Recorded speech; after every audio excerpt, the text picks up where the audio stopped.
தமிழகத்தில் வந்துட்டு நாளுக்கு நாள் வந்துட்டு பெண்களுக்கும் குழந்தைகளுக்குமான பாலியல் தொல்லை வந்துட்டு அதிகரித்து கொண்டே தான் இருக்குது. இந்த அரசு வந்துட்டு அதை கட்டுப்படுத்தணும்னு என்னென்னமோ பண்ணால் அது ஒன்றுமே பண்ணலை. கிட்டத்தட்ட சிங்க பெண்கள் பாதுகாப்பு படைன்னு ஒன்று கொண்டு வந்து அதை நாங்கள் குற்றம் நடக்கிற முன்னாடி தடுப்போம் அப்படின்னு சொன்னாங்க.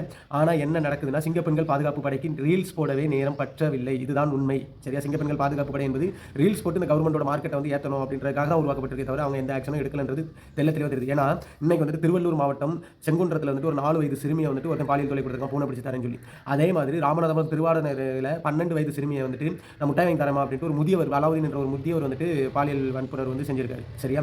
சரி, அதுதான் இல்லைன்னா சேலத்தில் வந்துட்டு ஒரு கிராம ஊராட்சி நர்ஸ், சரியா, கிராம ஊராட்சி செவிலியர், அவங்கள வந்துட்டு ஊராட்சி ஒன்றிய அந்த பிளாக் கோஆர்டினேட்டர் அப்படின்னு ஒரு போஸ்டிங்கில் இருக்கிற ஒருத்தர் வந்துட்டு பாலியல் வன்புணர்வு வந்து செஞ்சிருக்காரு, பாலியல் தொல்லை கொடுத்துருக்காரு. சரியா? அதே மாதிரி நாமக்கல்ல வந்துட்டு ஒரு 75 வயது உடைய மூதாட்டி, அதாவது படுக்கையாக இருந்த ஒரு மூதாட்டிக்கு வந்துட்டு ஒருத்தன் பாலியல் தொல்லை கொடுத்து அந்த மூதாட்டி அம்மையார் வந்துட்டு இப்போ வந்துட்டு ஆஸ்பத்திரியில் சேர்த்துருக்காங்க. அதே மாதிரி கோவையில் ஒரு பாலடைஞ்ச கிணத்துல ஒரு கைகால்கள் கெட்டப்பட்டு ஒரு பெண்ணின் சடலத்தை வந்து எடுத்திருக்காங்க. இதுதான் பெண்கள் பாதுகாப்பா? ரீல்ஸ் போடுறதுக்காக சிங்க பெண்கள் பாதுகாப்பு படையை பயன்படுத்தும் தமிழக அரசு அவர்களுக்கு எஃப்ஐஆர் போடும் உரிமையை கொடுத்துள்ளதா?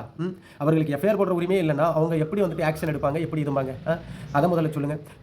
பொது அமைதியும் சட்ட ஒழுங்கையும் சட்டத்தின் ஆட்சியும் நீதி நிலைநாட்டுவதற்காக சிங்க பெண்கள் சிறப்பு படையிலிருந்து பல்வேறு விஷயங்களை முன்னெடுத்துக் கொண்டிருக்கக்கூடிய சர்க்கார், நீங்க வந்துட்டு சிங்க பெண்கள் பாதுகாப்பு படை பெண்களுக்காக தான் பயன்படுத்தி கொண்டிருக்கிறீர்களா, இல்லை ரீல்ஸ் போட்டு நம்ம கவர்மெண்டோட மார்க்கெட்டை ஏற்றணும்னு பயன்படுத்திக்கிட்டு இருக்கீங்களா? இதற்கு நிச்சயம் ஜோசப் விஜய் சார் அவர்கள் பதில் சொல்லியே ஆக வேண்டும். இது எதிர்க்கட்சியாகிய திராவிட முன்னேற்ற கழகத்தின் ஒரு தொண்டனாக எனது அன்பான வேண்டுகோள்.